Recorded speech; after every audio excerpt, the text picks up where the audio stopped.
Saudações, caríssimos aventureiros! Eu sou o professor Tiago Barão Macieira e este é o Cachimbo Filosofal, um canal que faz análises e reviews de livros, jogos, entre outros. E no vídeo de hoje a gente vai dar uma olhadinha em O Porto do Perigo, um livro que foi lançado em 2017, originalmente pela Scholastic, da Inglaterra, e foi publicado aqui no Brasil pela Jambô Editora. Faz parte da série Fighting Fantasy e vamos ver neste vídeo qual foi a minha impressão, ou as minhas impressões, se eu gostei, se eu não gostei, e outras características e adjetivos que eu possa dar a esta aventura, este livro-jogo. Mas antes, é claro, não esqueça de se inscrever, não esqueça de curtir, você ajuda muito este canal curtindo, comentar se tiver alguma dúvida e compartilhar aí com seus amigos, fãs da série e outras pessoas que queiram conhecer o maravilhoso universo dos livros-jogos. E dito isso, vamos então às minhas impressões aí sobre esse livro interessantíssimo que é Porto do Perigo. Porto do Perigo, ele foi escrito por Ian Livingstone, certo? Ian Livingstone é provavelmente aí um dos maiores, se não o maior publicador de livros-jogos da série. Ele foi co-criador junto com Steve Jackson, lá em 82, lançando O Feiticeiro da Montanha de Fogo. E desde então até hoje, até 2024, quando eu estou gravando esse vídeo, ele ainda escreve, tá? E já tem um lançamento aí preparado para setembro, um lançamento inédito da Fighting Fantasy. Em 2017, Ian Livingstone, então, escreveu O Porto do Perigo, em comemoração ao 35º aniversário da série Fighting Fantasy. Até então, os direitos da série estavam com a editora Wizard, do Reino Unido. Mas, depois do lançamento de Sangue de Zumbis, o Blood of Zombies, a série vendeu os direitos e ela foi adquirida por outra editora inglesa, a Scholastic. A Scholastic, até então, já havia lançado algumas obras. Até então já havia lançado 5 livros, desde que adquiriu os direitos. O Feiticeiro da Montanha de Fogo, A Cidade dos Ladrões, A Cidadela do Caos, A Floresta da Destruição e Mansão das Trevas. Basicamente, ela estava relançando livros anteriormente já publicados nos anos 80. Não havia feito nenhum livro inédito ainda. Mas quando ela vem com a sua 6ª publicação, aí sim, a Scholastic lança um livro inédito, O Porto do Perigo, que é aí, pegando os livros inéditos, 65ª publicação inédita, tá? 65ª aventura inédita da Fighting Fantasy, O Porto do Perigo. Ela foi lançada, como eu falei, em 2017, originalmente, tendo a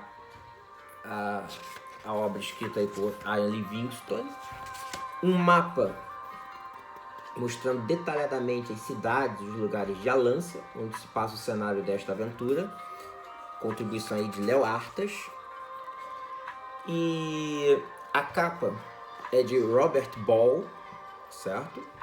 E as ilustrações internas são aí do polêmico Vlado Krizan, que eu já havia dito aqui no último vídeo, não gostei muito dos desenhos dele, tá? Mas ele até então era quem estava fazendo aí os desenhos, as ilustrações da série, e aí acabou fazendo também as ilustrações de Porto do Perigo. Não gosto muito das obras dele, acho muito cinza, muito escura, são desenhos bem modernistas para o meu gosto. E aí, pouquíssimos anos depois, a Jambô vem lançar esse livro aqui no Brasil. como a sua 22ª publicação. Porto do Perigo, com capa diferente, uma diagramação também nova, certo? E aí, 22º livro da Jambô, O Porto do Perigo, com tradução de Vinícius Mendes, a capa de Ricardo de Sá e Samir Machado, e o que é mais legal, né? As ilustrações internas totalmente nacionais, obra de Roger Goulart. A Jambô preferiu confiar num autor brasileiro para fazer os desenhos desse livro aqui. Eu acho que é a primeira vez que isso acontece com um autor brasileiro contribuindo com desenhos que resgatam a tradição e os traços da série original, né? Lá dos anos 80. Resgata aí o espírito da série que o Vlado Crizano não conseguiu representar. Então, Roger Goulart está de parabéns com suas ilustrações muito, mas muito bacanas. Tanto que elas foram elogiadas. Teve um site em inglês voltado para Fighting Fantasy que publicou esses desenhos também, mostrando, e todo mundo elogiou bastante aí as imagens do Roger Goulart. Mas e a história, né? Bom, a história é uma sequência de A Cidade dos Ladrões, tá? A Cidade dos Ladrões, que é o 5º livro, se eu não me engano, originalmente da série. Também foi publicado pela Jambô, dá para encontrar na internet, certo? E ali, originalmente, você tinha que percorrer a cidade de Porto Black Sand para derrotar Zambarbone, que havia sequestrado uma garota na cidade de Silverton. E aqui a gente retoma o cenário de Alança e revisita a cidade, embora, apesar do título, a cidade apareça bem pouco, tá? Ela só vai aparecer no final. E como é essa história? Em Porto do Perigo, você faz um aventureiro pobre, há muito tempo já sem trabalho, com sua fortuna já no limite, né? Você não tem dinheiro nem mesmo para achar uma estalagem para passar a noite e tem que confiar unicamente em sua espada. Acredito que não é o mesmo aventureiro de A Cidade dos Ladrões. Você não faz o mesmo personagem, tá? Aqui você está de passagem na cidade de Cálice e o Ian Livingstone, seu background, seu histórico, ele dedica uma página inteira mostrando a origem da cidade de Cálice, como ela se converteu num acampamento de mineradores para um grande centro comercial urbano, uma das cidades mais prósperas de Alância, parada de mercadores. E você está ali de frente a uma taverna quando 2 bêbados saem discutindo ali, um falando que comprou um mapa do tesouro, o outro dizendo que ele foi enganado, e no final eles acabam achando que aquele mapa duvidoso realmente não era nada e jogam fora o mapa. E aí você pega aquele mapa e descobre que ele tem uma espécie de rota, marcando um X, né, para as montanhas para as colinas Moonstone, que aqui é traduzido como Colinas Pedra da Lua. E nas colinas Moonstone está lá então enterrado um tesouro, que você vem descobrir logo depois, que é o Anel das Cobras Flamejantes, um poderoso anel mágico, que vale uma fortuna, e que pertencia ao mago Nicodemos.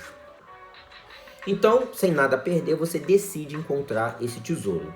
Aí você dedica o início do livro para se equipar na cidade de Cálice. Você troca alguns itens que você havia encontrado em suas viagens, compra armamentos, trabalha, acha um trabalho para poder conseguir levantar grana.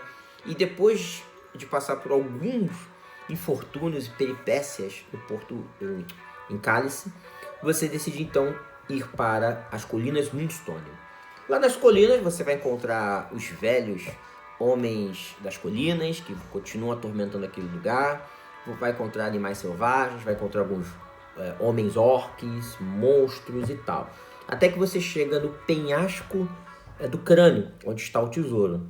Só que ao chegar lá e enfrentar um dos lugares mais perigosos de Alança aí, do livro, que é o penhasco do crânio, você descobre que o tesouro já havia sido descoberto por uma aventureira chamada Hakazan.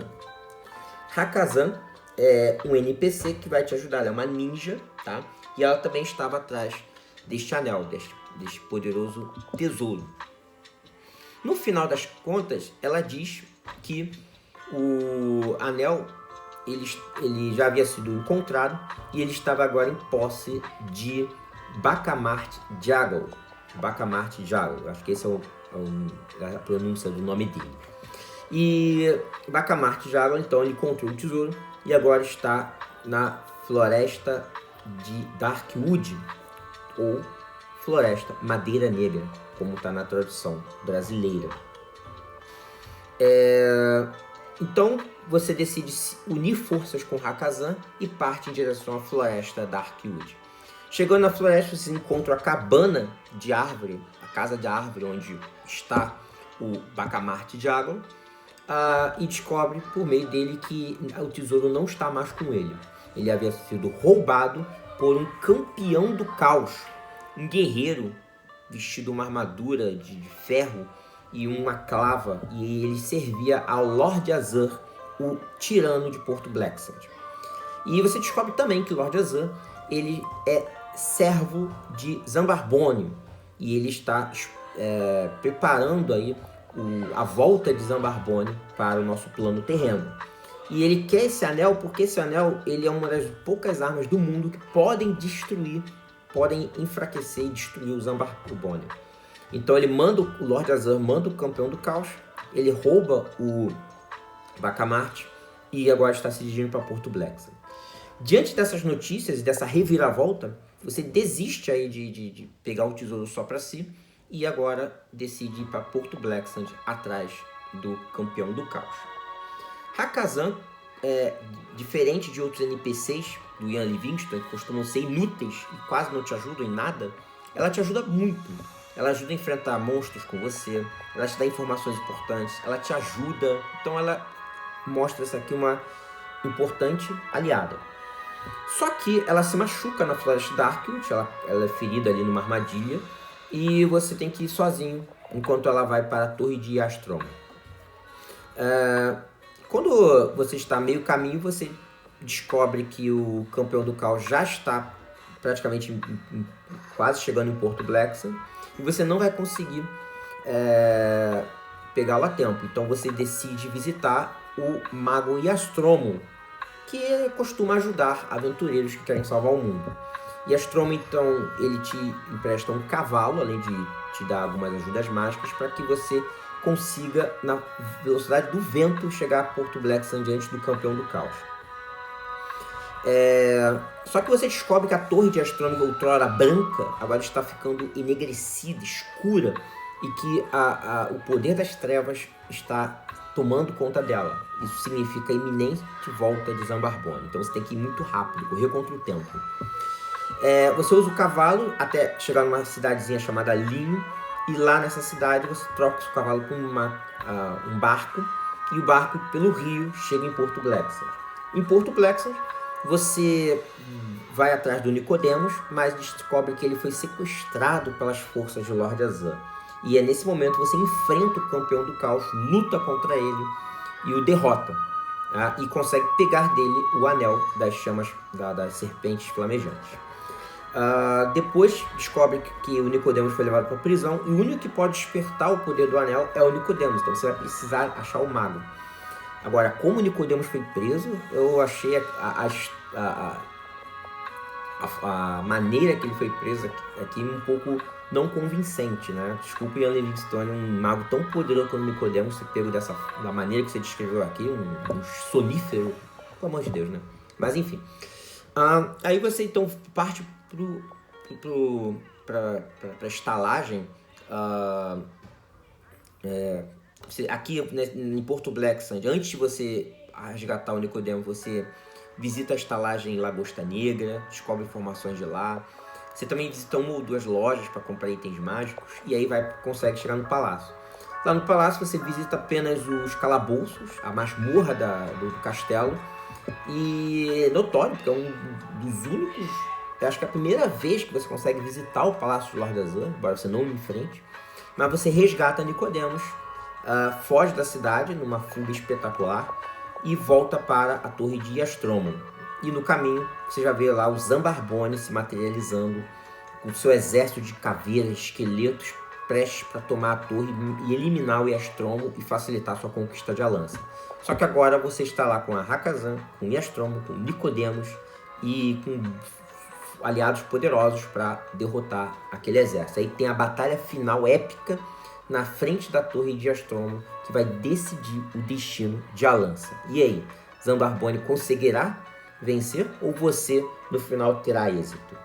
Então essa é a aventura, esse é o roteiro, muito bom, um épico. Lembra bastante a Cripta do Feiticeiro no seu estilo, não é verdade? E o que eu posso tirar aqui de conclusões positivas e negativas? Uma das primeiras conclusões é que o título é enganoso, né? O Porto do Perigo, porque você só visita Porto Black Sand mais ali pro final e poucos lugares. Você, no máximo, tem ali umas 30 referências em Porto Black Sand, de um livro de 400. Então, você não fica muito tempo na Cidade dos Ladrões, né? Esse é um ponto que eu achei negativo. Mas, pelo menos, você visita outros lugares muito legais de Alança. Também temos aqui algumas características do IL-20. Você precisa ter um caminhão de itens. Você tem que achar um monte de lixo, um monte de porcaria para poder vencer o jogo. Chaves, objetos, anéis, joias, itens mágicos, armaduras. Você tem que achar um zilhão de itens caso queira ter algum êxito. E você não usa tudo. Você usa menos de 1/3 desses objetos. Então você carrega uma quantidade de lixo para lá e para cá, tendo que pegar tudo que vê pelo caminho, porque a falta de um item pode ser a sua ruína, né? Pode acabar levando a perder o jogo. A jornada é épica, aqui cobre um grande terreno, um terreno imenso. Você passa por florestas, por colinas, por planícies, por rios, por cidade. É muito legal essa viagem que você faz por Alança. E o livro, ele é bem resumido. Ele tem 400 referências e parece que você vai demorar muito visitando esses lugares. Não, o Ian Livingstone ele consegue ser bem dinâmico. Acredito que, como muitos aventureiros já estão jogando Fight Fantasy há muitos anos, ele não perde tanto tempo em descrever alguns lugares já familiares, embora ele seja mais detalhista em locais que alguns lugares específicos. A estalagem Lagosta Negra, ele também descreve bastante. A Lagosta Negra, né? Ele descreve bastante. Ele descreve bastante ali a Floresta Arcwood. Ele também descreve bastante a cidade de Cálice. Então, quando ele quer ser detalhista, preciso, ele tá lá, 2 páginas de descrição. Mas, em geral, as viagens são rápidas, o livro é bem resumido. E parece que você não está cobrindo um terreno tão grande, embora esteja. Temos aqui menções honrosas a personagens familiares aos aventureiros de Fighting Fantasy. Temos aqui citações ao Mungo, que é da Ilha do Rei Lagarto, ao Vermitrax, que é o mestre do Iastromon, e a história de Zambarbone, que é uma coisa que ficou faltando no Compêndio de Titã. Aqui a gente tem a história de como o Zambarbone virou o Zambarbone. Ele era um discípulo do Vermitrax que tinha inveja do Nicodemos e do Iastromon, e aí ele, em batalha corporal, acabou sendo transformado naquela caveira com aquela cabeça gigante, não é? Aqui também temos o encontro dos magos mais poderosos de Alança, Nicodemos e Iastromon juntos, conversando, te ajudando. Isso é muito maneiro. O livro tem a linearidade excessiva, que é característica do Ian Livingstone, assim como Sangue de Zumbis, Cripta do Feiticeiro, Cidade dos Ladrões. Só tem um caminho, e quando você tenta sair desse caminho, o autor te bota nele de novo. Se você se afastar muito desse caminho, você morre, né? Imagina um tronco de árvore e você, para chegar na copa, para chegar nas folhagens, você não pode ir pelos galhos, você tem que ir pelo tronco. Então ele está sempre te botando no caminho linear, né? Você dificilmente consegue sair dele. Basicamente, esse é um ponto que faz com que o jogo seja mediano, né? Nesse ponto ele acaba sendo mediano, até porque o jogo não é tão difícil, que eu vou chegar nesse ponto já já. Temos um texto resumido, ele é fácil de entender, um texto fluido. O Ian Livingstone ele melhora a sua escrita a cada livro, a cada jogo, você percebe isso nitidamente. Ele melhora as palavras, a descrição dos lugares, o que você está vendo fica bem plausível. O livro é fácil, tá? Apesar de ser linear e apesar de você ter que achar um monte de objetos, o livro é fácil de terminar. Eu consegui em basicamente 2 tentativas, tá? Então para mim isso é fácil, um bom sinal. Tem 4 monstros realmente difíceis aqui, que é a Bruxa da Peste, que tem habilidade 6, é fraca, mas ela pode te matar com um toque, né? Te deixar cego. Você tem o monstro da capa, que é o Quag Shubu, que é um demônio lá do plano da dor, que é invocado pelo Zambarbone, é a criatura mais difícil do livro. Mas se você tiver uma espada Venom, ela te dá mais 3 de habilidade, você tem mais chance de derrotá-la. É a criatura mais complicada. Vencendo esse monstro, praticamente você derrota o Zambarbone, porque o Zambarbone não é difícil de vencer, tendo os itens corretos. Até porque você está sendo ajudado pelo Nicodemos, pelo Astrome e pela Hakazan. O livro ele não te odeia, ou seja, você abre um baú, você morre, né? Abre uma porta, você morre. Não é isso. O Livingstone diminuiu o seu sadismo nesse livro e te deu mais chances de vencer. Você começa com 10 provisões, você ganha bônus de sorte o tempo todo, você tem chance de melhorar sua habilidade caso perca, você tem poção que melhora a sua sorte, habilidade e energia. Então, tem esse monstro aqui da capa, que é acho que é um troll que você encontra no Palácio do Lar Azul, ele também é forte. E o próprio Campeão do Caos, que também tem habilidade 11. Mas tirando esses 4, os outros monstros têm habilidade 7, 8, 6. São criaturas fáceis, não vão te dar problema. Agora, o Zambarbone também não é difícil. O Zambarbone, inclusive, está mais fácil de ser derrotado aqui do que no primeiro livro, a Cidade dos Ladrões. Embora a aparência dele seja mais poderosa, ele tem ali um exército. Mas a fraqueza dele, que é o anel, né, da serpente flamejante, está com o Nicodemos. Se você tiver dado o anel para ele, você vai ter muito mais chance de ganhar o jogo. As imagens, como eu falei, da Scholastic, do Vlado Krizan, não me agradam. Muito excesso de cinza, muito escuro, né? A imagem do Zambarbone tá ridícula. Ele é descrito com um crânio imenso e cascos de bode. Mas aqui o crânio está normal e você não consegue ver os cascos de bode, né? E aquelas asas ali não assustam ninguém, parece até, sei lá, do Vingador. Então, as imagens do Vlado Krizan continuam sendo criticadas, muito ruins. Parece até um desenho animado, não resgata aí o espírito da Fighting Fantasy. Se ele fez isso para as novas gerações, as gerações gostaram, tudo bem. Deve ser o motivo porque ele continuou fazendo as ilustrações. Porque acho que os artistas da Fighting Fantasy, todos eles, sem exceção, eram melhores que o Vlado Krizan. Também foi o pior artista, pior ilustrador da série até então. Diferente do Roger Goulart, autor nacional, autor brasileiro, que fez aí imagens lindas, fantásticas, resgatando o espírito da série, né? Olha a diferença da bruxa aqui, muito boa, né? Olha esse Zambarbone aqui, como tá muito mais bacana, né? Muito mais realista, muito legal isso aqui. Então, parabéns aí ao Roger Goulart. Então, o que podemos dizer sobre esse livro? Temos aqui uma aventura que é continuação da Cidade dos Ladrões.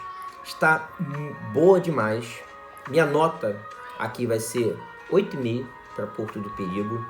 Eu lembro que Cidade dos Ladrões ganhou 10. E de fato, é uma continuação de Cidade dos Ladrões, mas não é melhor que Cidade dos Ladrões. Cidade dos Ladrões é muito mais fechadinho, muito mais um roteiro muito mais seguro do que a proposta do roteiro é mais inteligente. Aqui parece que o Ian Livingstone quis tornar tudo muito grande, tudo muito poderoso, né? Ele consegue em partes, pelo menos no final, mas não tem a mesma sensação ali, aquele realismo que parecia bem sólido, quase sólido na Cidade dos Ladrões, né? Fora que o vilão também não assusta tanto. E parece que o vilão foi deixado meio de segundo plano, porque o Zambarbone só é revelado mesmo lá pro final, né? Você descobre que ele que é o vilão. Outro detalhe aqui é o título, né? O título, para quem não sabe, foi uma viagem que o Livingstone fez para Porto Alegre, no Rio Grande do Sul. E aí falaram para ele, esse porto é perigoso, tá? Essa cidade é perigosa. Cuidado aí com seu relógio, com sua pulseira, né? E o Livingstone andou de boa ali nas ruas de Porto Alegre, não aconteceu nada com ele, mas ele ficou com aquilo na cabeça, né, e tal.